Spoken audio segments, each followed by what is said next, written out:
আজকে ইফতারে কি কি দিয়ে ইফতার করলাম, ইভেন ইফতারে কি কি দিয়ে রেডি করলাম, সবকিছু আজকের ভিডিওতে থাকবে। ওমান শহর এতটাই নিরিবিলি, আপনি সারাদিন পায়ে এটা ঘুরলেও একটা মানুষ পাইবেন না। হাঁটা পথে সব খালি গাড়ি আর গাড়ি, দেখা রাস্তার মধ্যে খালি গাড়ি আর গাড়ি। মাশাআল্লাহ। আসসালামু আলাইকুম, কেমন আছেন সবাই? আলহামদুলিল্লাহ আমি ভালো আছি। চলে আসলাম আপনাদের মাঝে নতুন আর একটি ব্লগ নিয়ে। ব্লগটি ভালো লাগলে সবাই লাইক কমেন্ট শেয়ার করবেন আর আমার চ্যানেলটি সাবস্ক্রাইব করে দিবেন। আপনারা অনেকে আমাকে কমেন্ট করেন যে আপু তুমি কোথায় থাকো। আমি একজন বাংলাদেশি মেয়ে, আমি ওমান প্রবাসী, ওমানে থাকি। বিগত 9 বছর যাবৎ আমি ওমানে কাজ করছি।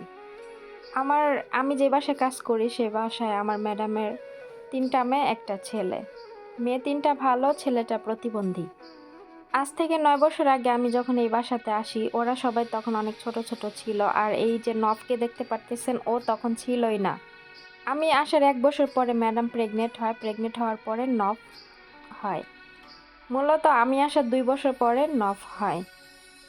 ম্যাডামের প্রথমে 2টা মেয়ে ছিল, একটা ছেলে ছিল। এখন 3টা মেয়ে, একটা ছেলে। 9 বছর পরে একই একই বাসায় থেকে একবারে নিজের ফ্যামিলির মতো সবাইকে আমি মনে করি। একটা জায়গায় অনেকদিন থাকতে থাকতে নিজের ফ্যামিলির মতোই মনে হয়, তাদেরকে আর এখন পর মনে হয় না। যাই হোক, আজকে বৃহস্পতিবার ছিল, ম্যাডাম সব খাবার বাহির থেকে কিনে নিয়ে আসছে। এখানে অনেক ধরনের খাবার ছিল, এটা ছিল পিৎজা। আমি এক এক করে প্রতিটা আইটেম আপনাদের সাথে শেয়ার করতেছিলাম, যেহেতু আজকে সব খাবার বাহির থেকে কিনে নিয়ে আসছে। আমি শুধু রাতের বেলার জন্য রান্না করছি আর মাছ ভাজি করছি বাসায়। রমজান ছাড়াও বৃহস্পতিবারে ম্যাডাম একদিন খাবার বাহির থেকে কিনে নিয়ে আসে, তো আজকে বৃহস্পতিবার ছিল, আজকেও বাহির থেকে সব খাবার কিনে নিয়ে আসছে। যেহেতু রমজান মাস, সেহেতু স্যান্ডউইচ শর্মা এগুলো কিছুই কিনে নিয়ে আসে নাই। তো ইফতারের যে আইটেমগুলো আছে সেগুলোই কিনে নিয়ে আসছিল। খাবার আনতে আনতে প্রায় মাগরিবের 5 মিনিট আগে ম্যাডাম বাসায় আসছে। আসার পরে খাবারগুলো আমি তাড়াতাড়ি রেডি করে আবার আপনাদের জন্য একটু ভিডিও নিচ্ছিলাম। কেন জানি কোনো জিনিস মিসিং করলে ভালো লাগে না। আমার ম্যাডাম যখন যেটা আনে আমি সব কিছু আপনাদের সাথে শেয়ার করার চেষ্টা করি। আমি কোনো জিনিস যদি মিস করি তাহলে আমার পরে আফসোস হয় যে এটা কেন করলাম না। আমার ম্যাডামের বাসায় থাকতে থাকতে যেহেতু আমি আমার ম্যাডামের ফ্যামিলিটাকে নিজের ফ্যামিলি মনে করি, তেমনি আপনাদের সাথেও আমি বিগত কয়েক মাস ধরে আছি, বছর হয়নি এখনো। আপনাদেরকেও আমি আমার নিজের ফ্যামিলির মতোই মনে করি, এই জন্য আমার প্রত্যেকটা জিনিস আমি আপনাদের সাথে শেয়ার করি। বাংলাদেশি মেয়েরা যখন কাজের উদ্দেশ্যে প্রবাসে আসে তখন আরবিরা তাদের সাথে কেমন বিহেভ করে সব কিছুই আমি আমার ভিডিওতে শেয়ার করার চেষ্টা করি। কথায় আছে না, সবাই কিন্তু এক হয় না, সব বাসাও এক হয় না, সব ফ্যামিলিও এক হয় না। অনেক ফ্যামিলি আছে কাজের মানুষদের সাথে অনেক খারাপ বিহেভ করে, কাজের মানুষদের চোখেই দেখে, কিন্তু আমার ফ্যামিলিটা ওইরকম না। হাতের একটা 5টা আঙ্গুল যেমন সমান না, তেমনি সব কিন্তু এক সমান না। আমি অনেকের ভিডিও দেখি, তাদের ফ্যামিলি অনেক ভালো, আবার আমার ম্যাডামও অনেক ভালো, আমার ম্যাডামের ফ্যামিলি অনেক ভালো আলহামদুলিল্লাহ। কিন্তু কিছু সংখ্যক আরবিদের জন্য সবার বদনাম হয়। একটা সময় আরবিদের অনেক বেশি দুর্নাম ছিল, এখন আলহামদুলিল্লাহ সব আরবিরা তাদের কাজের মেয়েদের সাথে অনেক ভালো ব্যবহার করে। যারা বোঝে, যারা শিক্ষিত, তারা কখনো কাজের মেয়েদের সাথে খারাপ ব্যবহার করে না, কেননা কাজের মেয়েদের উপরে পুরা বাড়ির দায়িত্বটা তারা কিন্তু বাইরে চলে যায়। কাজের মেয়েরা পুরা বাড়ির দায়িত্ব তো পালন করে, সাথে তাদের বাচ্চা কাচ্চা যা আছে সবার দায়িত্বও পালন করে। এই জন্য তাদের সাথে কখনো খারাপ ব্যবহার করা উচিত না, কারণ তার তার সংসারটা এখন কাজের মেয়েরাই সামলায়। যেমন আমি আমার ম্যাডামের সংসারটা আমি সামলাই, আমার ম্যাডাম কিন্তু ওর সংসারের বিষয় কোনো কিছুই আমাকে বলে না, আমি আমার নিজের মতো করে চালাই। শুধু যখন যেটা লাগবে আমি শুধু লিখে দেই, তারপর আমার ম্যাডাম সেটা আইনা দেয়। তারপর আমি কখন কি রান্না করব, কখন কোথায় কি রাখবো, কোথায় কি গুছাবো, এই জিনিসগুলো আমি নিজেই নিজের মতো করে করি। মাঝে মাঝে আমি তো ভাবি যে আমার সব সময় তো আমার পছন্দের রান্না বান্না করে আজকে ম্যাডামদের জিজ্ঞাসা করি কি রান্না করব। বিশ্বাস করেন, যেদিন জিজ্ঞেস করি সেদিন আমি যদি জিজ্ঞেস করি ম্যাডাম আজকে কি রান্না করব, ম্যাডাম বলে যে জানি না, তোমার পছন্দের রান্না করো। কারণ আমার ম্যাডাম জানে যে আমি প্রতিদিন নতুন নতুন এক একটা আইটেম রান্না করে তাদেরকে খাওয়াই, এই জন্য আমার প্রতি তাদের এত বেশি ভরসা আলহামদুলিল্লাহ। মাঝে মাঝে ভাবতেই অবাক লাগে যে নিজের কান্ট্রি ছেড়ে অন্য একটা কান্ট্রিতে আসছি, ভিন্ন ভাষার মানুষদের সাথে উঠবস করতেছি, তারপর কতটা ভালো আছি। মানুষ বলে না, ভালোটা হচ্ছে ভাগ্যের উপরে, ভাগ্যের উপরেও তো সব কিছু ছেড়ে দিলে হবে না, আপনার নিজেরও এখানে কিছু অ্যাক্টিভিটি থাকতে হবে। যেমন এই বাসার দায়িত্বটা আমার উপর, এখন আমি যদি তার বাসাটা সুন্দর মতো গুছায় না রাখি, আমার আমার নিজের দায়িত্ব মতো আমি কাজ না করি, তাহলে কি তারা আমাকে ভালোবাসবে বলেন?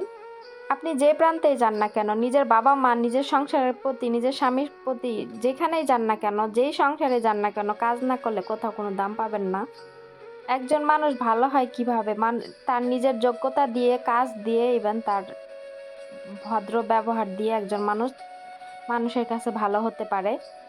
টাকা পয়সায় যে আপনাকে সবসময় ভালো রাখবে, আসলে বিষয়টা কিন্তু এমন না। অনেকের আছে লাখ লাখ টাকা আছে কিন্তু তার বাড়িতে কোনো সুখ নাই। আবার অনেকের আছে যে ১ টাকাও নাই ঘরে, তারপরও ঘরে অনেক বেশি সুখ, শান্তি। সবসময় নিজেকে গুছিয়ে রাখার চেষ্টা করবেন, মানুষের সাথে ভালো ব্যবহার করবেন, সৎ পথে থাকবেন। দেখবেন আল্লাহ কখনো আপনাকে কোনো দিন কোনো জায়গায় ঠকাবে না। মানুষেরটা মাইরা কাইটা খায়া কখনো বড়লোক হওয়া যায় না। ওই বড়লোক ক্ষণস্থায়ী না। আল্লাহ একদিন ওইগুলা সব কেড়ে নিয়ে যায়। ধনী গরিব হতে সময় লাগে না, আর গরিব কখন ধনী হইতে সময় লাগে না। আমাদের দেশে যখন বন্যা হয় তখন এক রাতের মধ্যে কিন্তু বিল্ডিংগুলা ধনী মানুষকে গরিব করে দেয় বন্যার পানিতে। এজন্য টাকা পয়সা বাড়ি ঘর এগুলা নিয়ে কখনো বড়াই করা উচিত না। আপনার নিজেকে নিয়ে নিজে বড়াই করুন। আপনার যোগ্যতা, আপনার কথা, আপনার ব্যবহার, মানুষের প্রতি ভালোবাসা এগুলো নিয়ে বড়াই করুন, কাজে লাগবে। অনেক কথাই বললাম আজকের ভিডিওতে। আজকে ছিল শুক্রবার। শুক্রবারের সকালবেলা আমি কি কাজ করলাম সবকিছু আপনাদের সাথে টুকটাক শেয়ার করছি। এখানে আমি রাস্তায় ময়লা ফেলতে আসছি, দেখেন রাস্তায় একটা মানুষও নাই। এমনিতেও রাস্তায় কোনো মানুষ থাকে না, তারপর আর আজকে আবার শুক্রবার আর জুমার দিন, তারপরে রমজান মাস, সবাই ঘুমাচ্ছে। এখন রাস্তাঘাটে একটা গাড়িও নাই। এখানে নিরিবিলি থেকে অভ্যাস হয়ে গেছে। যখন বাংলাদেশে যাই তখন অনেক বেশি প্যারা লাগে, কারণ এখানে শব্দ, এখানে গাড়ির শব্দ, এখানে মানুষের চেঁচামেচির শব্দ। বাংলাদেশে গেলে তখন আবার ভাল লাগে না, মনে হয় যে ওখানেই ভালো ছিলাম, নিরিবিলি কত সুন্দর। আসলে যাদের নিরিবিলি থেকে অভ্যাস তারা কখনো ওই চেঁচামেচি এগুলো পছন্দ করে না। যখন আমি বাংলাদেশে যাই তখন আমার বাংলাদেশের রাস্তাঘাট সবকিছু দেখলে আমার কেন যেন অপরিষ্কার অপরিষ্কার লাগে। এটা বলে আমি যে নিজের দেশকে বদনাম করতেছি এটা আবার কেউ ভাববেন না। আসলে আমরা প্রবাসীরা যারা থাকি, আমার এমন হয়, সবার হয় কিনা আমি জানি না। প্রবাস থেকে যারা যারা আমার ভিডিও দেখছেন অবশ্যই কমেন্ট করবেন যে আপনাদেরও কি সেম হয়, যে হুট করে বাংলাদেশে গেলে সবকিছু কেন নোংরা নোংরা মনে হয়, আবার কিছুদিন থাকার পরে ঠিক হয়ে যায়। রমজান মাস যেহেতু, সেহেতু সকালবেলায় সব কাজ শেষ করে চলে যাব রুমে। আর যেহেতু দুপুরে আর কোনো রান্না বান্না নাই, শুধু দুপুরে ফলগুলো কাটার জন্য আসবো। ভিতরে সব কাজ শেষ করে, রান্নাবাড়ের কাজ শেষ করে, রান্নাবাড়ার ঘরটা মুছে একদম সবকিছু কমপ্লিট করে বাহিরে চলে আসলাম কাপড়গুলো মেলে দেওয়ার জন্য। আমি সবসময় কাজগুলো সিরিয়াল মেনটেন করে করি, যেমন কাপড় চোপড় মেশিনে দিয়ে ঘরের কাজগুলো শেষ করছি, এদিকে কাপড়ও ধোয়া হয়েছে, ওইদিকে ঘরের কাজও শেষ হয়েছে। একটা কাজ নিয়ে আমি একবারে পড়ে থাকি না, আমি বিভিন্ন কাজ করি একসাথে, এই জন্য আমার কাজ খুব দ্রুত হয়ে যায়।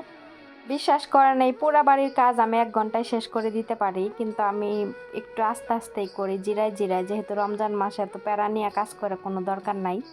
এখন বাজে সকাল 7:30, ভিতরে সব কাজ শেষ করে বাহিরে আসছি, দেখেন বাহিরে কেমন অন্ধকার, অত বেশি আলো ছিল না। আজকের ভিডিও এখানে রাখতেছি। সবাই ভালো থাকবেন, সুস্থ থাকবেন, দেখা হবে নেক্সট ভিডিও।